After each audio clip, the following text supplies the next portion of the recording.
Ассалаумағалейкум, бұл Land Cruiser 200-лік VVTi 4.7 объеммен.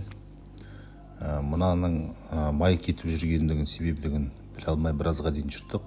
Кейін иіс шығып бастаған кезде сыртқы коллектор бар ғой, катализаторға кететін. Сол жаққа барып, осы клапан крышкеден арасынан жіберіп, ар жаққа коллекторге барып дейді. Мынау эндоскоппен қарап отырық, жаңа телефонмен қарадық қой. Эндоскоппен қараған кезде міне өздеріңіз көріп тұрсыңдар, алданып майлы жерлерін көріп тұрсыңдар. Кезінде антифриз тамған, енді антифриз кеткен, енді май ағып жүр, көрдіңіздер ғой. Бұл коллекторге барады да, сосын астына тамып кете береді, сосын шірік иіс шығады. Ол яғни утечка масла деп айтамыз. Мынау енді пассажир жағы. Қазір міне водитель жағын тексеретін боламыз. Бірінші салып қараған кезде осындай.